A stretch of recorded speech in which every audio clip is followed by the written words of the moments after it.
Nah, selanjutnya kita akan mengenal tentang kecekungan dan bagaimana menggambar kurva.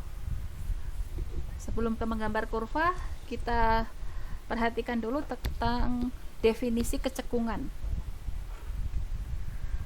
Apa sih kecekungan? Ada yang sudah kebayang? Cekung itu gimana? Cekung bawah, cekung atas itu kayak gimana?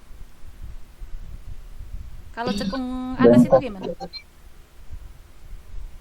Nah, kalau kita bayangkan mangkok kayak gini, ini cekung bawah atau cekung atas? Bawah. Hey, Atas. ke atas. Nah, kemudian kayak gini, kalau kita perhatikan, kita punya mangkok seperti ini, identik dengan suatu kurva yang kayak gini gitulah ya, kurva parabola. Nah, kurva parabola ini dia memiliki gradien di sisi sini, misalnya di titik ini dia memiliki gradien di sini. Identiknya dia memiliki garis singgung inilah ya. Kemudian di sini juga dia memiliki garis singgung kayak gini. Di sini dia memiliki garis singgung kayak gini. Di bagian ini garis singgungnya kayak gini. Di bagian ini garis singgungnya ke sini, dan ini garis singgungnya kayak gini. Nah, sekarang perhatikan. Gradien garis singgung yang ada di sisi sini itu f aksennya gimana? Gradien itu diperoleh dari turunan pertama kan? Negatif atau positif kalau garis singgungnya kayak gini? Negatif. Pada titik ini, untuk yang garis singgung datar, berarti f aksennya berapa? Sama dengan 0. Kalau yang di sini? Lebih besar dari 0. Perhatikan perjalanan ini. Berarti f aksennya itu naik atau turun? Ini kecil, 0, lebih positif. Negatif, 0, lebih positif. Berarti f aksennya apa? Lalu naik. Naik. F aksennya naik. Tuh ya. Ini kan f aksen ya, jangan fungsinya yang dilihat, tapi f aksennya. Nah, ketika f aksen naik, ini artinya si fungsi ini tadi dia cekung ke atas. Kemudian kalau cekung bawah itu gimana bentuknya? Kayak gini nih. Sebaliknya, kalau cekung bawah, kita perhatikan pada titik ini kita memiliki garis singgung kayak gini. Pada titik ini garis singgungnya seperti ini. Pada titik ini garis singgungnya kayak gini, kemudian di sini garis singgungnya kayak gini, dan seterusnya. Nah, pada titik ini f aksennya positif atau negatif? F aksen ya, gradiennya positif atau negatif di sini?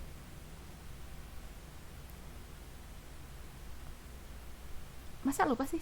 SMA kalau kayak gini gradiennya positif atau negatif? Positif, berarti ini lebih besar dari 0. Kalau datar berarti f aksennya sama dengan 0. Kalau miringnya ke sini berarti f aksennya apa? Negatif. Berarti kalau kita perhatikan ini dari positif 0 ke negatif, berarti f aksennya ini naik atau turun? Dari besar kecil, berarti naik atau turun? Turun. Nah, kalau f aksennya turun, maka f itu cekung ke bawah. Itu prinsipnya ya. Untuk mengingat definisi ini ya, kalau dia f aksennya naik, berarti f itu cekung ke atas. Tapi ketika f aksennya turun, maka f itu cekung bawah. Kalian harus jeli melihat tanda. Ini ingat f aksen, yang di sini f. Jangan sampai salah baca ya.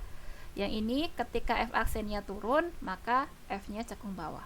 Jangan terkecoh dengan yang sebelumnya tadi. Kalau tadi f naik itu yang kita lihat si f-nya, tapi sekarang yang kita lihat itu adalah f aksennya. Kayak gitu. Nah, selanjutnya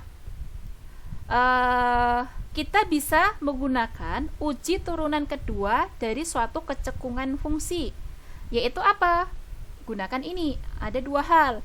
Kalau f itu dapat diturunkan sebanyak 2 kali pada interval tertentu, jika f double aksennya itu lebih besar dari 0, maka f tersebut cekung ke atas.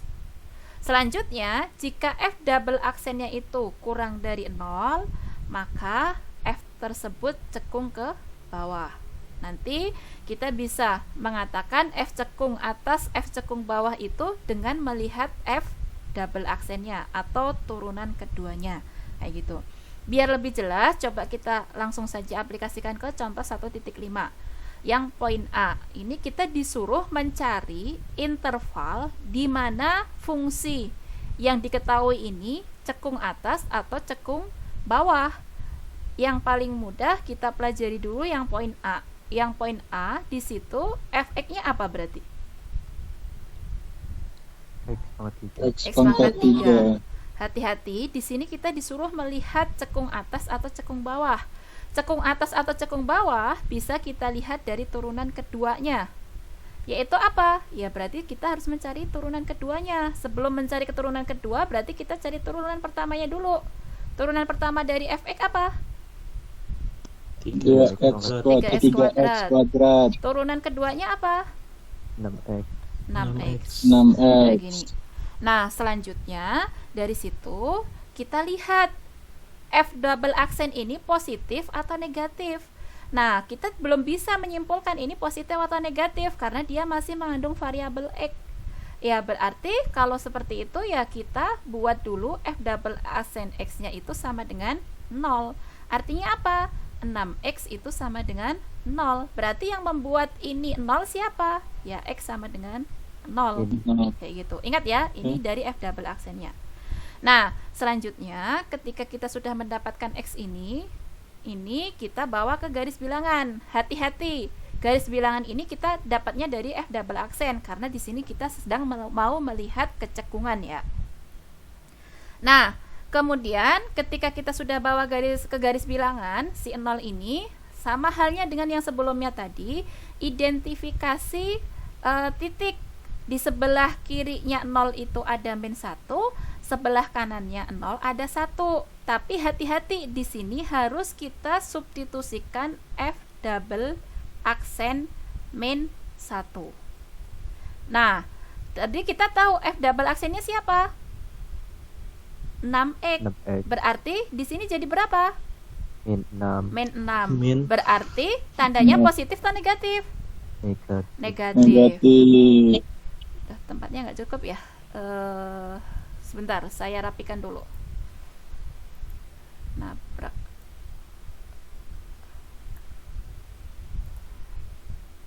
Tadi di sini kita punya 0, di sini ada min 1, di sini 1. Tadi kita substitusi F double aksen min 1 menghasilkan min 6. Berarti tandanya negatif, kayak gitu. Nah, tadi untuk melihat cekung bawah atau cekung atas, kalau kita perhatikan di sini, F-nya tandanya negatif. Berarti F double aksen itu kan kurang dari 0, gitu kan ya? Kalau kurang dari 0, artinya dia ngapain? Cekung bawah. Cekung bawah. Cekung bawah tadi tandanya gimana? Yang ini. Berarti ini kita kasih tanda cekung bawah.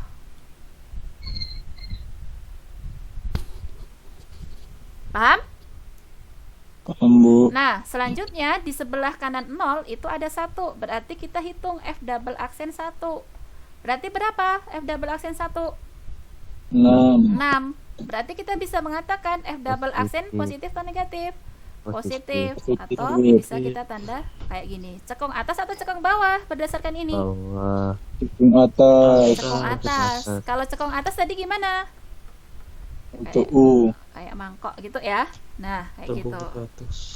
Nah, dari situ kita bisa mengatakan pada ini tadi, interval yang pertama ini, intervalnya berapa? Min hingga kurang dari X, kurang dari 0. Yang di interval 2 berapa? 0. 0 kurang dari X, kurang dari hingga. Berarti kita bisa mengatakan bahwa F cekung atas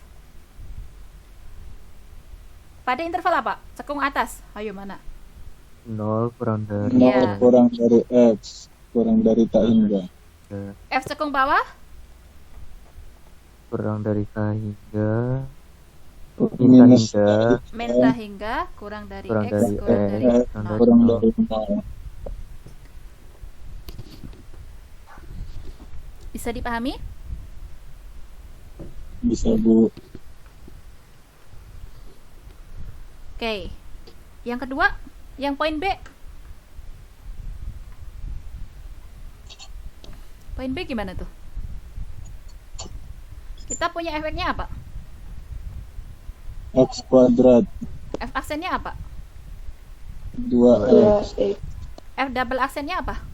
2 2 2. Ini positif atau negatif? titik positif X min 1 saya masukkan ke sini, dapatnya berapa? Positif. F 0 berapa? F double aksen 0 berapa? positif 2 Nah, semuanya positif. Positif. Berarti dia kalau positif Atas. berarti apa? sekung atas Tekung atas. Di mana? 2 kurang dari Iya, di semua bilangan real dari min tak hingga sampai sampai rem. tak hingga. Ya, sampai cekung bawah mungkin nggak? Nggak mungkin. Ini pun Nggak sebenarnya mungkin. sudah bisa kita lihat kan, y sama dengan y sama dengan e kuadrat itu gimana kurvanya? Ya kayak gini kan, Atas terus sekung atas cekung atas terus, kayak gitu ya. Jadi harus mulai dari sini harus kuat analisisnya ya.